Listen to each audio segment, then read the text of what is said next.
The moment Emily laughed at that reunion table, I knew our marriage was finished. Not because of what she said, though calling our relationship a mistake made too young stung plenty, but because of how she said it.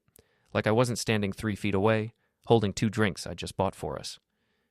"Maybe I married too young," she repeated, louder this time, making sure her college friends heard every word. Sasha nodded eagerly, always ready to fuel drama. Heather smirked behind her wine glass. I set Emily's drink down carefully. It's never too late to fix a mistake. The table went quiet. 5 faces turned toward me, expressions ranging from shock to barely concealed amusement. Emily's cheeks flushed red. "Was he serious?" Jared whispered, loud enough for everyone to hear. I walked away without answering. Behind me, I heard Emily's forced laugh, then her voice dropping to damage control mode. "Too late for that, sweetheart. Way too late." The reunion hall buzzed with conversations I no longer cared about. Alumni wandered between tables, sharing stories about promotions and new houses and perfect children, everyone performing their best lives for people they hadn't seen in 10 years, including my wife, apparently. I'm Alex Morton, by the way, 32 years old, IT specialist at a mid-sized consulting firm, the kind of guy who fixes your computer problems and gets forgotten 5 minutes later. Emily always said I was too cynical, too quick with sarcastic comments. Maybe she was right. Maybe that's exactly what I needed to be. Outside, the October air bit through my jacket. Our small New England town looked picture-perfect under the streetlights. Old brick buildings, tree-lined sidewalks, the kind of place where everyone knows everyone else's business. Usually that bothered me. Tonight, it gave me ideas. Emily found me by our car 20 minutes later. "Alex, what the hell was that?" "Just being honest. Thought you'd appreciate it, considering how much you value honesty these days." She fumbled with her purse, looking for something. Her movements seemed off, clumsy, too much wine, probably. "You embarrassed me in front of my friends. Your friends think you married beneath you anyway. I just confirmed what they already believed." "That's not—" She stopped digging through her purse. "Where are my car keys?" I held them up. "I'm driving. You've had enough." The ride home was silent, except for Emily's occasional sighs and the sound of her still searching through her purse. Whatever she was looking for, she didn't find it. By the time we reached our house on Maple Street, she looked genuinely worried. "I think I lost something," she said as we walked up the front steps. "I'm sure it'll turn up." Inside, Emily headed straight for the bedroom. I heard drawers opening and closing, then the sound of her dumping her purse contents on the dresser. Coins scattered across the hardwood floor. Before we dive deeper into this story, I have one small request. Please subscribe, drop a like, comment, and hit that hype button to boost this channel so more people can discover these incredible Reddit stories. I poured myself a scotch and sat in my home office, listening to her search. The thing about being married to someone for 8 years is you learn their patterns. Emily was methodical, organized. She didn't lose things. Whatever was missing, it mattered. Around midnight, she appeared in my doorway wearing pajamas and a worried expression. "Alex, did you see a phone in my purse?" "You mean the iPhone in your hand?" "No, a different phone, small, black. I thought I put it in my purse before we left." I looked up from my computer screen. "Why do you have 2 phones?" "Work stuff. Damien set up a separate line for client communications." Damien Wells, Emily's boss at the tech startup where she worked as PR manager. 35 years old, expensive suits, drove a BMW. The kind of guy who used words like synergy in casual conversation. Emily talked about him constantly. His brilliant marketing strategies, his connections in the industry, his vision for the company's future. "Maybe you left it at the office," I suggested. "Maybe." She didn't sound convinced. "If you see it around the house, I'll let you know."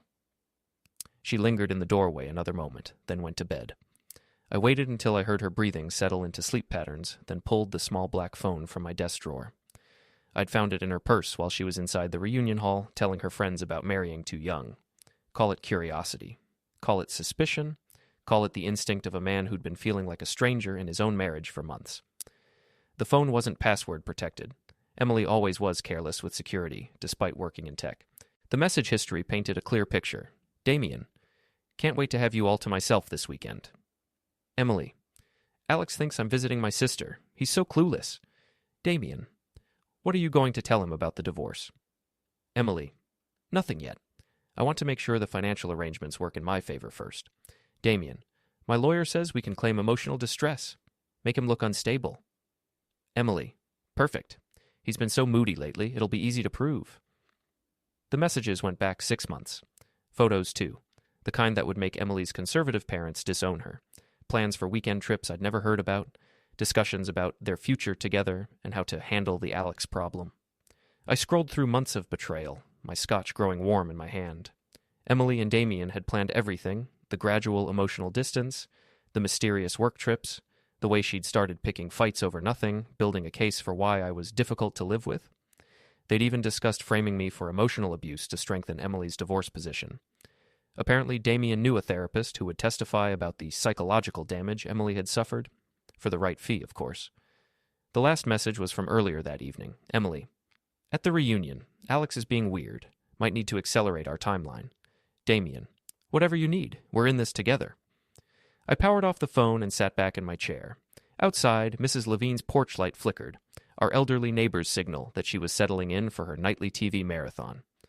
The woman saw everything that happened on our street. Remembered everything, too. 8 years of marriage, 8 years of building a life together, or so I'd thought. Emily had been planning her exit strategy for 6 months, and I'd been too trusting to notice. But here's the thing about being underestimated. People don't see you coming. I opened my laptop and started making lists. Emily thought she was playing chess while I played checkers. Time to show her how wrong she was. The first item on my list, find out exactly how much Damien was worth. The second, discover who else knew about their affair. The third, figure out the most public, humiliating way to destroy them both. Emily wanted a divorce? Fine. But she was going to get it on my terms, not hers. I worked until dawn, building my strategy. By the time Emily woke up, I had 17 different ways to ruin her life mapped out in detail. The hardest part would be choosing which ones to use. Any luck finding your phone? I asked when she stumbled into the kitchen for coffee. No, I'll have to ask Damien for a replacement. I'm sure he'll take good care of you. She looked at me strangely, but didn't respond. Poor Emily. She had no idea what was coming. 3 days later, I was sitting in a coffee shop across from Emily's office building, watching her laugh with Damien through the floor-to-ceiling windows of their conference room. They looked comfortable together, intimate, like they owned the world. They had no idea I'd spent the weekend becoming someone else entirely. The first step was money. Emily might have thought she was clever, planning to claim financial hardship in divorce court, but she'd made one crucial mistake. She'd let me handle all our banking and investments. My name was first on everything. Our joint accounts, the mortgage, even her car loan. I'd co-signed with better credit, so the paperwork listed me as primary. Saturday morning, I'd visited 3 different banks. Polite conversations with account managers who knew me as the responsible husband who always paid bills on time. I explained that my wife and I were restructuring our finances and needed to separate some accounts temporarily. Nothing unusual about that. Happens all the time. By Saturday afternoon, Emily's access to our joint checking and savings was suspended pending account review. Her credit cards, the ones connected to accounts in my name, were canceled for suspicious activity. The mortgage company received a call about potential fraud, freezing any changes to our home loan without my direct approval. Sunday, I drove to the next town over and rented a furnished apartment under a 6-month lease.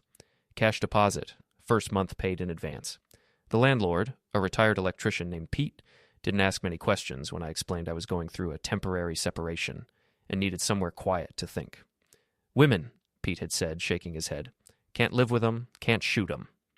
The apartment was perfect. Clean, anonymous, with high-speed internet and a view of absolutely nothing important. I set up a secure workspace and started Phase 2, intelligence gathering.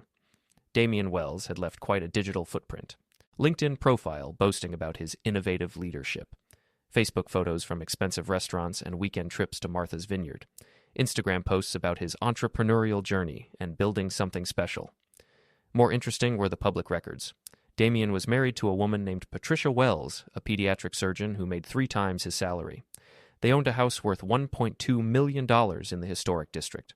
No children, but 2 cars, a boat, and a vacation property in Vermont. Patricia Wells had her own social media presence, photos of charity galas, medical conferences, girls' trips with other successful women. She looked smart, accomplished, and completely unaware that her husband was planning to leave her for his subordinate. I spent Sunday evening creating anonymous email accounts and researching Emily's coworkers. The tech startup employed about 40 people, most of them young and ambitious, the kind of workplace where personal drama spread faster than software updates. Monday morning, while Emily was in the shower, I cloned her laptop. A simple process when you know someone's passwords, and Emily had used the same 3 passwords for everything since college. Her email, cloud storage, work files, everything copied to an encrypted drive. The files were enlightening. Emily hadn't just been having an affair, she'd been positioning herself as Damien's business partner. They'd discussed starting their own company, using client lists and proprietary information from their current employer. Classic corporate theft, dressed up as pursuing new opportunities. Even better, Emily had been documenting everything. Screenshots of client databases, copies of marketing strategies, even recorded phone calls with potential investors. She'd been building her own insurance policy, making sure she had leverage over Damien if their relationship went south. Too bad she hadn't considered what would happen if someone else got hold of her insurance policy. By Tuesday, I was ready to test the waters. I sent an anonymous email to Patricia Wells' work address with the subject line, "Concerning your husband's business activities." The message was simple. "Dr. Wells, you might want to ask your husband about his recent business trips with Emily Morton. Some activities aren't as professional as they appear. A concerned friend." No accusations, and no evidence. Just enough to plant a seed of suspicion. Wednesday evening, Emily came home looking frustrated. She tried to buy groceries and her card was declined. Then she tried to transfer money from savings to checking, but the bank's website showed an error message. "There's something wrong with our accounts," she told me. "I can't access anything." "That's weird. Let me check." I made a show of logging into our banking app. "Looks like there's some kind of security hold. Probably routine maintenance. I'll call them tomorrow." "This is ridiculous. I have bills to pay." "I can cover whatever you need. Just let me know." She didn't like that answer, but what choice did she have? Emily had gotten comfortable letting me handle the finances. Now that comfort had become dependence. Thursday, I escalated. Another anonymous email, this time to 3 of Emily's female coworkers. "Thought you should know Emily Morton has been having an affair with Damien Wells. Might explain some recent promotion decisions. Just looking out for workplace fairness." I also sent a carefully worded message to the company's HR department. "Potential conflict of interest between management and staff. May want to review recent personnel decisions involving Emily Morton and Damien Wells." Friday afternoon, Emily came home early, looking rattled. "Someone's been spreading rumors about me at work." "What kind of rumors?" "Stupid gossip. People are saying I'm sleeping with Damien." "Are you?" The question hung in the air between us. Emily's face went through several expressions: surprise, anger, calculation. "How can you even ask me that?" "Because you've been distant for months. Because you work late 3 nights a week but never seem tired. Because you have a secret phone you think I don't know about." "I don't know what you're talking about." I pulled the black phone from my pocket. Emily's face went pale. "Looking for this? You really should use better passwords, Em. Damien 3U isn't exactly secure." She lunged for the phone, but I was ready. I stepped back, holding it out of reach. "Give me that right now." "Why? It's just work stuff, right? Client communications?" "Alex, I'm warning you." "You're warning me?" I laughed, and the sound surprised both of us. It wasn't a nice laugh. "Emily, you've been planning to divorce me for 6 months. You've been stealing from your company. You've been lying to everyone, including yourself. What exactly are you going to warn me about?" She tried a different approach, softening her voice. "Alex, let's talk about this. Maybe we can work things out." Work things out? You mean like how you and Damien worked out framing me for emotional abuse? Or how you worked out stealing client lists to start your own company?" Her face crumpled. For a moment, she looked like the girl I'd married 8 years ago, young, scared, in over her head. Then her expression hardened again. "You have no idea what you're doing. Damien has lawyers, real lawyers. They'll destroy you. Let them try. But first, they'll have to explain why their client was planning corporate espionage with his married subordinate. Something tells me that conversation won't go the way you think." I headed toward the door, still holding her phone. "Where are you going?" "Out. Don't wait up." "Alex, if you do anything with that phone, I'll make you regret it." I turned back to look at her. Emily stood in our living room, surrounded by the life we'd built together, and I felt nothing. No anger, no sadness, no regret. Just cold, clear purpose. "Emily, you already made me regret everything. Now it's your turn." The door closed behind me with a soft click. Through the window, I could see Emily frantically searching for her regular phone, probably calling Damien to warn him. Too late for that. Phase 3 was already in motion. The beautiful thing about small towns is how fast news travels. By Monday morning, everyone at Emily's company knew something was happening. The HR investigation I'd triggered was moving faster than expected, probably because someone else had been suspicious of Damien's behavior for a while. I spent the weekend in my secret apartment, organizing evidence and planning the next phase. Emily had called me 17 times and sent dozens of texts, ranging from apologetic to threatening. I ignored them all. Let her panic. Let her wonder what I was going to do next. Sunday evening, I sent invitations to a reconciliation dinner for the following Friday. The guest list included Emily, her college friends Sasha and Heather, our mutual friend Jared, and a few other people who'd been at the reunion. The venue was Chez Laurent, the fanciest restaurant in town, the kind of place with white tablecloths and a wine list longer than most novels. I want to apologize for my behavior at the reunion, the invitation read. Emily and I have been going through a rough patch, but we're committed to working things out. Please join us for dinner so I can make amends properly. Emily was suspicious when I told her about the dinner, but she couldn't figure out the angle. In her mind, I was still the same predictable husband she'd been manipulating for months. She saw the dinner as an opportunity to control the narrative, to present a united front while she figured out damage control. She had no idea I'd rented the restaurant's private dining room and arranged for audiovisual equipment. Meanwhile, the corporate investigation was picking up steam. Emily came home Tuesday looking shaken. They've suspended Damien pending review. Review of what? Some nonsense about conflicts of interest and inappropriate relationships. Sounds serious. It's harassment. Someone's targeting us. I made sympathetic noises while internally celebrating. Damien's suspension meant he couldn't access company systems to delete evidence. It also meant Patricia Wells was probably asking uncomfortable questions at home. Wednesday, I received confirmation that my anonymous tip to Patricia had worked. She'd hired a private investigator to follow her husband. The PI's preliminary report, which cost me $500 to obtain, included photos of Damien and Emily entering a hotel together, along with time-stamped evidence of their regular meetings. Thursday evening, Emily tried one last manipulation. She cooked my favorite dinner, wore the dress I'd bought her for our anniversary, and attempted to seduce me into calling off whatever I was planning. I know you're angry, she said over candlelight and wine, but we can fix this. We can go to counseling, work on our communication. What about Damien? What about him? He's just my boss. I pulled out printed copies of their text messages and spread them across the dinner table like a deck of cards. Emily's face went through the now familiar cycle of shock, anger, and calculation. You went through my private messages? Your messages about framing me for abuse? Your messages about stealing company secrets? Those private messages? She tried to grab the papers, but I'd anticipated that. These were copies. The originals were safely stored in 3 different locations. Alex, you don't understand the whole situation. I understand enough. Tomorrow night, you're going to sit in that restaurant and explain to our friends why you've been lying to everyone for 6 months. You're going to tell them about your affair, your theft, and your plan to destroy my reputation for financial gain. I won't do that. Yes, you will. Because if you don't, I'll release everything to your parents, your coworkers, and every social media platform where you have an account.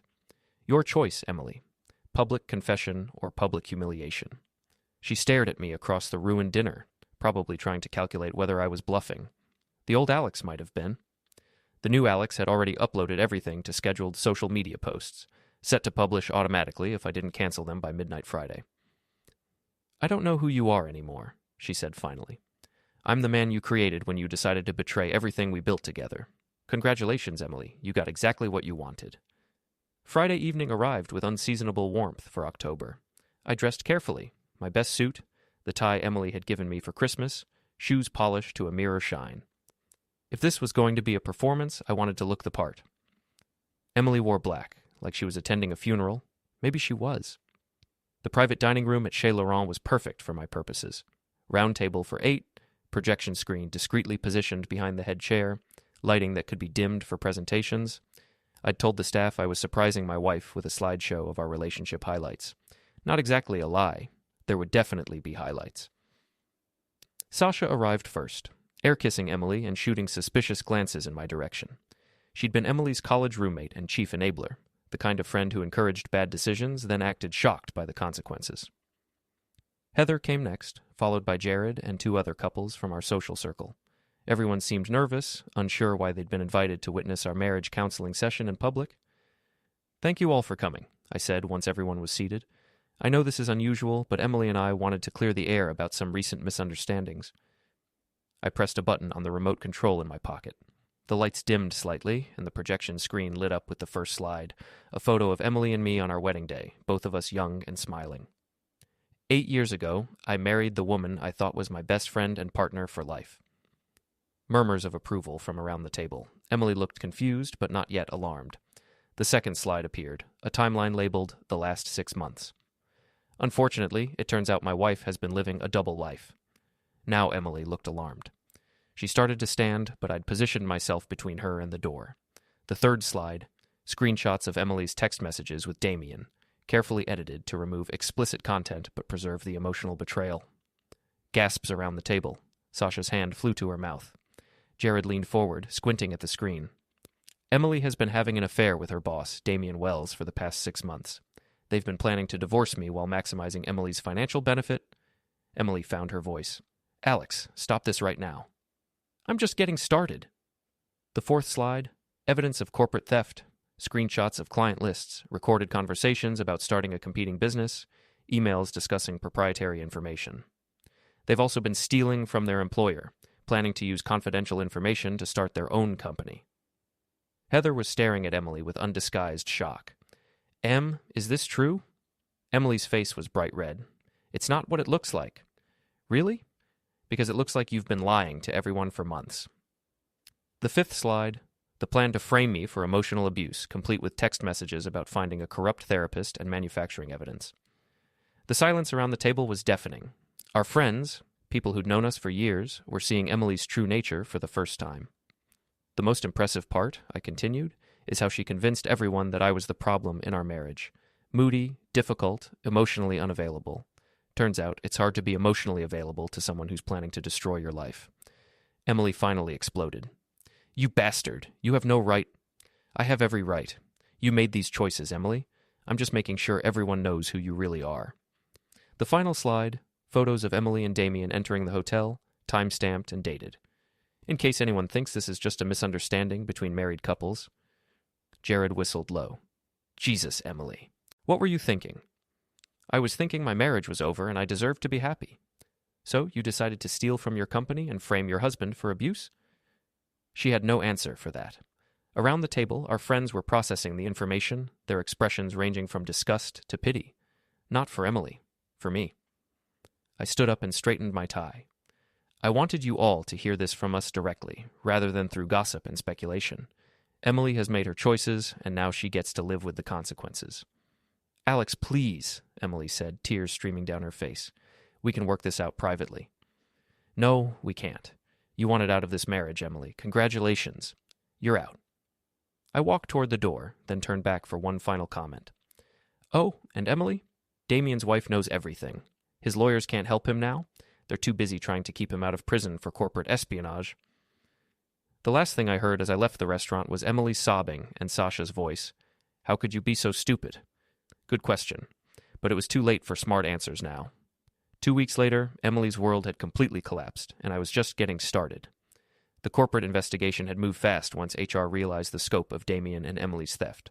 Both were terminated immediately, and the company had filed criminal charges for corporate espionage. Damien's expensive lawyers were now focused on keeping him out of federal prison, not helping him steal another man's wife. Patricia Wells had filed for divorce and frozen all of Damien's assets.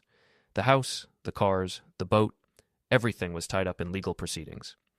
Damien was living in a studio apartment and driving a 10-year-old Honda, a spectacular fall from grace that had become the talk of our small town. Emily fared even worse. With her professional reputation destroyed and no access to our joint finances, she'd been forced to move in with her parents. At 32 years old, she was sleeping in her childhood bedroom, explaining to her conservative Catholic mother why her marriage had failed so spectacularly. I'd moved back into our house after Emily left. Technically, it was still our house, but the mortgage was in my name, and she couldn't afford a lawyer to challenge the arrangement. I changed the locks anyway, just to be thorough. The social fallout was everything I'd hoped for. Our friend group had completely ostracized Emily after the restaurant revelation. Sasha and Heather, who'd enabled her affair through months of lies and cover stories, now claimed they'd never really trusted her judgment. Jared had actually apologized to me for not seeing the signs earlier. Even Mrs. Levine, our elderly neighbor, had become an unexpected ally. She'd witnessed Emily's late-night phone calls in the backyard, the mysterious car pickups when I was supposedly out of town, the general sneaking around that I'd been too trusting to notice. "That girl was trouble from the start," Mrs. Levine told me over coffee one morning. "Too pretty, too ambitious. Girls like that don't settle down. They just settle temporarily." But I wasn't satisfied yet. Emily and Damien had planned to destroy my life systematically, methodically, without mercy. They deserved the same treatment. The final phase of my revenge required patience and precision. I'd been monitoring Emily's attempts to rebuild her life, tracking her job applications and interview requests. Every time a potential employer searched her name online, they found articles about the corporate theft scandal, social media posts about her affair, and reviews on professional networking sites questioning her ethics and reliability. I'd been careful to make the online campaign look organic. Different writing styles, posted from various IP addresses, spaced out over time. Just concerned citizens and former colleagues sharing their experiences with Emily Morton's professional conduct. The result was predictable. No job offers, no second interviews, no opportunities to start over. Emily had tried to contact me several times, offering everything from apologies to threats to favors if I'd help her move past this misunderstanding. I ignored them all. There was no misunderstanding. She'd made her choices with full knowledge of the consequences. Now it was time for the final act. I'd been planning the perfect public confrontation for weeks, waiting for the right opportunity. It came in the form of the annual Harvest Festival, a town-wide celebration held in the Central Park every October. Everyone would be there, friends, neighbors, former coworkers, local business owners, the entire community that had watched Emily's fall from grace. I arrived early and positioned myself near the main stage, where local bands performed and town officials made announcements. Emily would have to pass this area to reach any of the festival activities. She'd been posting on social media about attending, probably hoping to show everyone she wasn't hiding from her mistakes. She appeared around 2 o'clock, walking alone and trying to look confident. She'd lost weight since moving back home, and her clothes looked expensive but somehow desperate, like she was trying too hard to prove she was still the successful woman everyone used to admire. I waited until she was surrounded by the largest possible crowd, then approached with a friendly smile. "Emily, how nice to see you." She turned, and her face went through the familiar cycle of emotions. "Alex, I didn't expect to see you here." "Really? I've lived in this town my whole life. Where else would I be?" A small crowd was gathering, sensing drama. In a small town, the collapse of a marriage was entertainment, especially when it involved theft and public humiliation. "How are your parents handling everything?" I asked loudly enough for nearby people to hear. "They're adjusting." "I'm sure they are. It must be difficult having their daughter move back home after being fired for corporate espionage." Emily's face flushed red. "Alex, please, can we not do this here?" "Do what? I'm just making conversation, asking about your family, your job search." "Oh wait, how is the job search going?"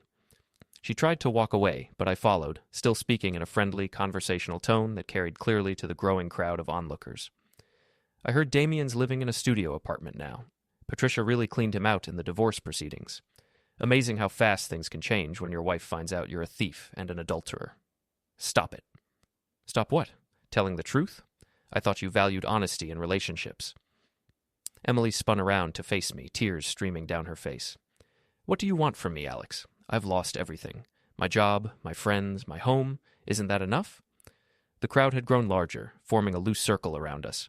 I could see Mrs. Levine near the bandstand, watching with obvious satisfaction. Jared was there too, along with several of Emily's former co-workers. "You lost those things because of choices you made," I said calmly. "You chose to have an affair. You chose to steal from your company. You chose to plan my destruction for your financial benefit. I didn't make you do any of that." "I made mistakes, but you've destroyed my entire life." "No, Emily. I just made sure everyone knew who you really were. You destroyed your own life by lying to everyone for months." She looked around at the crowd, probably hoping for sympathy or support. Instead, she saw the faces of people who'd trusted her, respected her, considered her a friend, people who now knew exactly what she was capable of. "I'm sorry," she whispered. "I'm sorry for everything." "I know you are. You're sorry you got caught. Sorry you didn't get away with it. Sorry your plan didn't work." I stepped closer, lowering my voice so only she could hear. "But you're not sorry for what you did. You're not sorry for the months of lies, the betrayal, the plan to frame me for abuse. You're just sorry you're facing consequences." Emily collapsed onto a nearby bench, sobbing openly. The crowd was starting to disperse, the entertainment value diminished by her obvious misery. I stood over her for a moment, feeling nothing. No satisfaction, no regret, no pity, just empty completion. Goodbye, Emily." I walked away through the crowd, nodding to neighbors and acquaintances like nothing unusual had happened. Behind me, I could hear Emily's continued sobbing and the murmur of people discussing what they'd witnessed. By evening, the entire town would know every detail of our confrontation. By tomorrow, it would be the subject of coffee shop conversations and social media posts. Emily's humiliation was now complete and permanent. I drove home to our house, my house, and poured myself a scotch. The same brand I'd been drinking the night I discovered her affair, but it tasted different now. Better. Emily had wanted out of our marriage, and she'd gotten her wish. She'd also gotten a comprehensive lesson in consequences, delivered with the same methodical precision she'd planned to use against me. The reunion list was complete, every item checked off, every goal accomplished. I raised my glass in a silent toast to the woman who'd created the man I'd become. Then I finished my drink and started planning my new life. Emily was right about one thing. It's never too late to fix a mistake.